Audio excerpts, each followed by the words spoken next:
Ayan, nandito kami sa High Terrain ngayon. So malaki po siyang park, open park, and magpipiknik kami dito. So papakita ko sa inyo kung ano yung view. So always ko na siyang napuposto sa aking Facebook. Ayan, ilang beses na rin akong napunta dito, winter, fall, autumn. So lagi na akong pupunta dito. So I have here my husband. Oh, kumakain na siya. Sabi niya sa akin, wag mo na akong isama sa intro mo. So I'll show you how it looks like.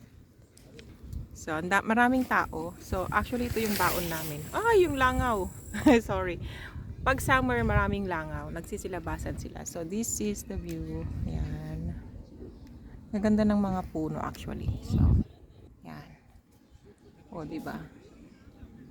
Ang ganda. May mga nagba-birthday pa doon, oh. Tapos ganito yung view. Yan. Nakikita mo yung view. Maghihiwa ako ng mango. When you're the breadwinner, money I can get from the company, it is then good for going holiday. And we have mango. Ah, I didn't get my sauce. Not needed. I know, because you don't like it will call the flies anyway. Ano, it's soft na. Oh. Mas masarap to if it's crunchy, you know.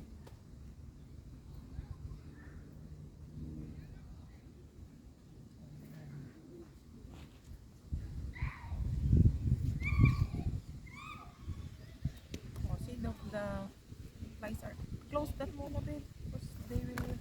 Oh, see, they will come over.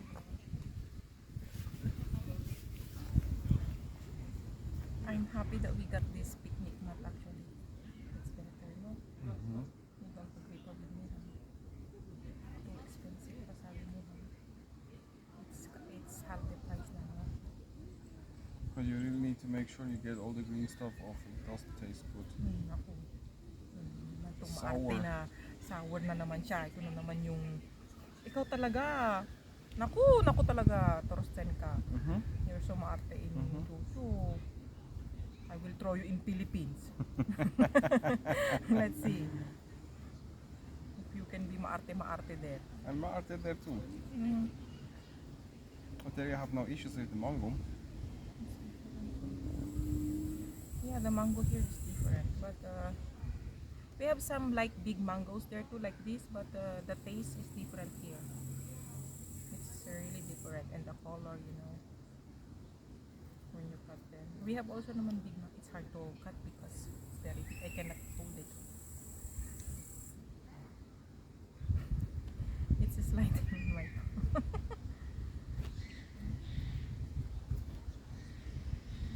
What is that?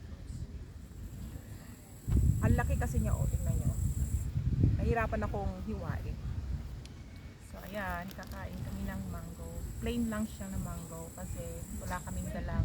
Hindi ko nadala yung aking alamang. Susundan kami ng langaw. Ilagay ko na lang siya dito, babe, ha? Is it okay to just put here? I'll wash it naman eh.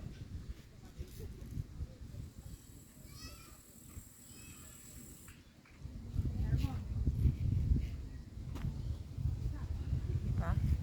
Kakatamaran pa kami pumunta ng ano dito. What time is it na? It's already 5 p.m. 6 p.m. Almost 6 p.m. So, ayan. Maliwanag pa naman hanggang 8 or 9 ng gabi. So, okay lang. No, it's hard to cut. It's sliding on you. It's okay.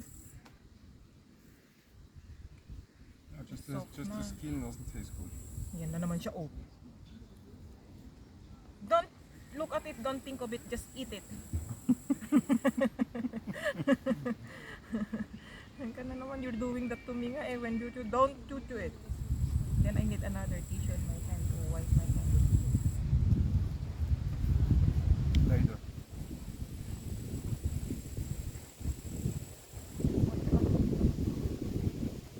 Sometimes you're not maarte, sometimes you are. Sometimes kaartehan is not in the place. Sometimes my what? Your kaartehan is not on the place. You know, you're being maarte for just a little. For it's not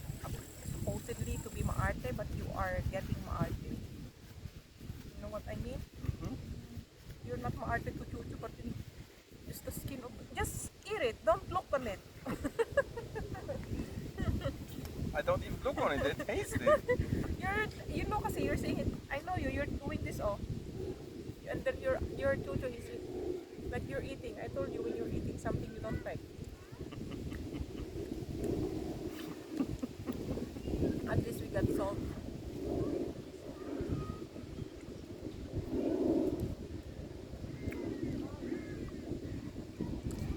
It's very windy.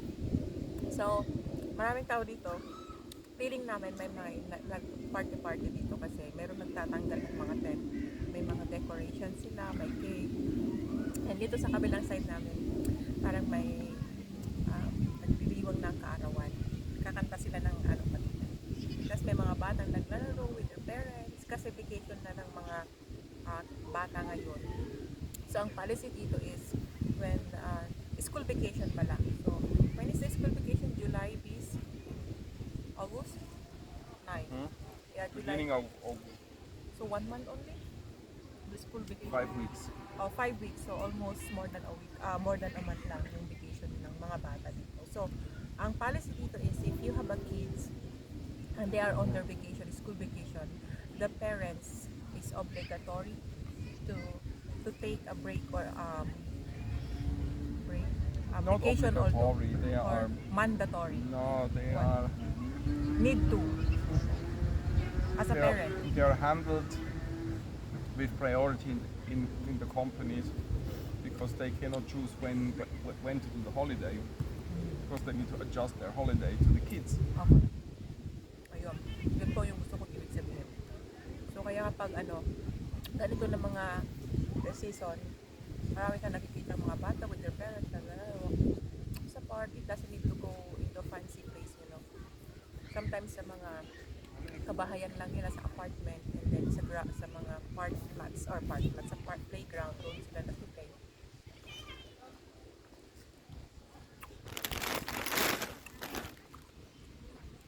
Ano babe, you eat na all, I'm talking eh. Yung asawa ko marilig din sa mangga eh. I'm just talking more na.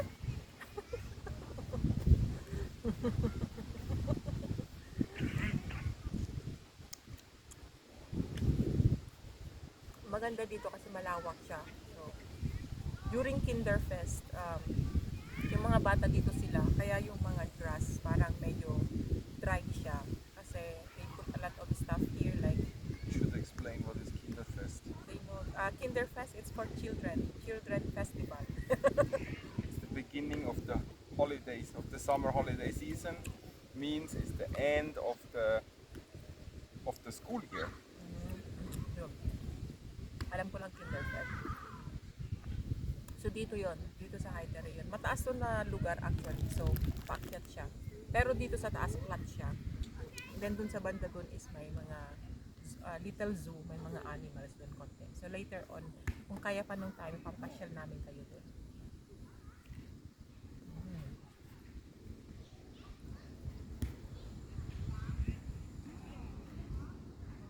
Nung first time kong pumunta ng Switzerland with my aunt, dito pinasyal kami ni Ate Mayang. Kasama namin si Bubi, tas si Auntie.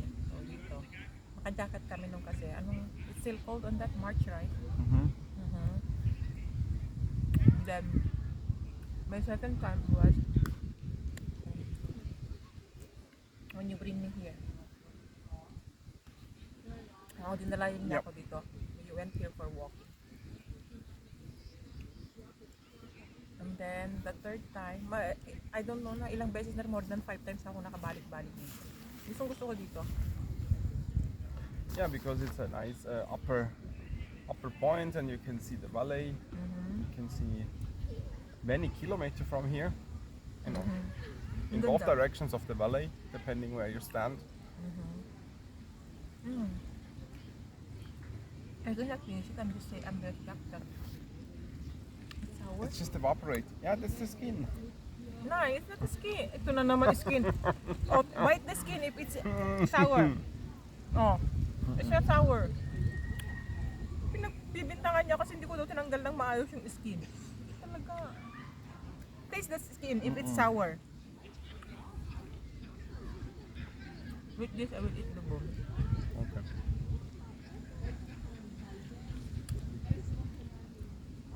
Kahit mag-rolling ka dito, no? Malawak.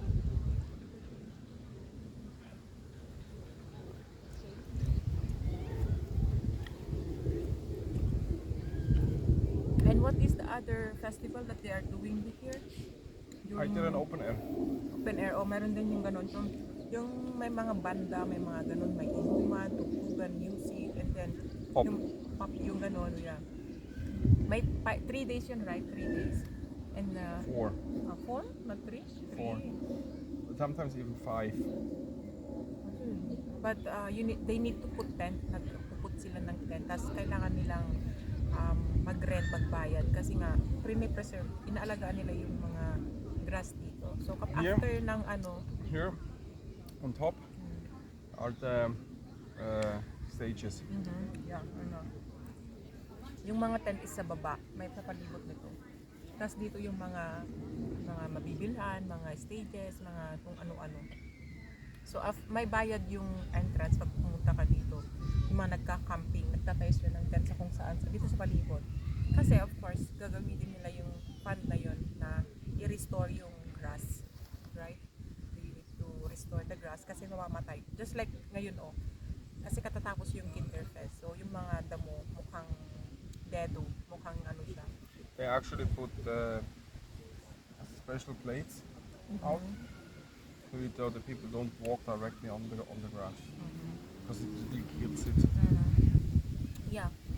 Tapos kapag ano to, as in green na green.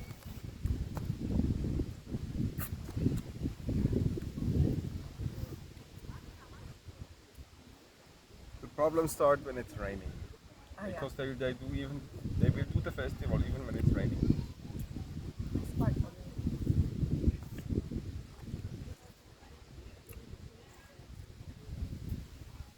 So yung mga punong to, nakita ko na siyang mayabong ang dahon, naglalagas ang dahon, walang dahon, may mga snow. So maganda yung transition niya actually. Only when the snow is coming there is no transition. It's like this, maybe cold. No, And one day of another it's snowing. no, what I mean is the changes of the trees. Oh yeah. When they have leaves, they don't have their own leaves, you know. And they drop all the leaves. The forest get all these crazy colors.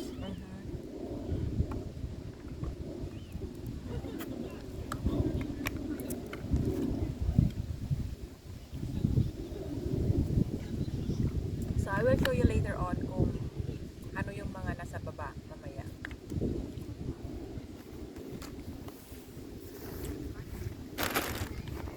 Ticket.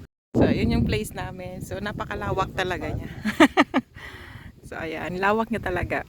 And ito yung mga view. Yan. Diba? Ang ganda. Tapos mga apples tree yan. Apple tree. So, pwede kang maglakad sa palibot niya. And ayan mga batang naglalaro. Kasama yung family nila. Ayan. So kung makikita nyo may mga guhit-guhit. Kasi yan dahil sa Kinderfest. Mga markings yan. Kaya sabi ko, may bayad kapag ano para ibalik or restore yung mga grass na nasira. So pupunta na kami ngayon sa ano, doon sa may mga hayop. Tapos na kami mag-picnic kasi mahangin na siya. And may parking fee kasi. 1 hour and a half lang yung aming binayaran. Wala kaming dalang coins. So ayan, maraming mga tao. Family usually, mga bata. Yun, si Lola, may dalang aso. Ito na yung mga deer. Nung kasama ko si Nancy dito yun. Yan, mas maganda ngayon kasi hindi siya maulan and maliwanag. Yan. I will show you those deers. Iba-ibang klase siya. May sinabi sa akin si Nancy na kung paano ma-determine kung babae or lalaki. Sabi niya, isang ano lang daw, isang lalaki lang daw, then puro babae na. Uy, ang ganda nitong isa. Tignan nyo, may horn siya. Ang ganda ng horn niya. Ooh.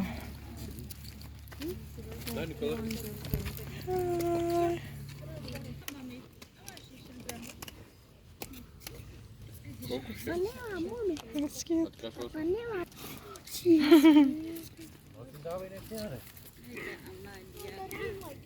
Dami nila.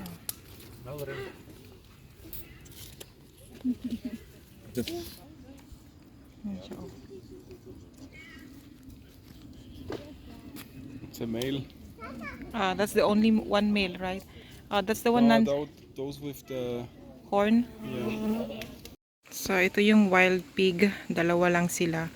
I know, mas marami pa sila, kaya lang hindi ko alam kung nasaan yung iba. Maraming maliliit nun eh. Old, I guess. Pinaka-old. Kasi tingnan nyo siya, oh. Hi! Hi! Hi! Hi, piggy piggy! Baho! Piggy piggy! Oink oink! Ang laki niya, oh. Parang lolo na siya. May mga maliliit to eh. Siguro nilayo na nila. So, yun lang. Nagpapaaraw sila. Ayan yung view. Ayan yung view ng mga trees. Ang lawak actually. Lahat yan mga trees. Parking area doon. Doon kami nakapark. And, pabalik na kami. So, balik na kami kasi 6 magsi-7 na ng gabi. Yan. And mayroong firing ano dito. What do you call that, babe? Firing? Firing chuchu. She's start. And firing chuchu. Ayan. Yeah, So, here you can doon. shoot. Yeah, firing chuchu. I don't know. Yung pwede kang magkano ng barir-balir. Doon. Mayroon doon, oh. Umaayon yung araw. Ang ganda ng araw. So, yan. Lawak nito hanggang doon. So, doon yung firing. Ayun siya. Closer natin. Ayun. And punta na kami sa aming sasakyan. Thank you guys for watching. Yan. Bye-bye. Yan po ang aming sasakyan.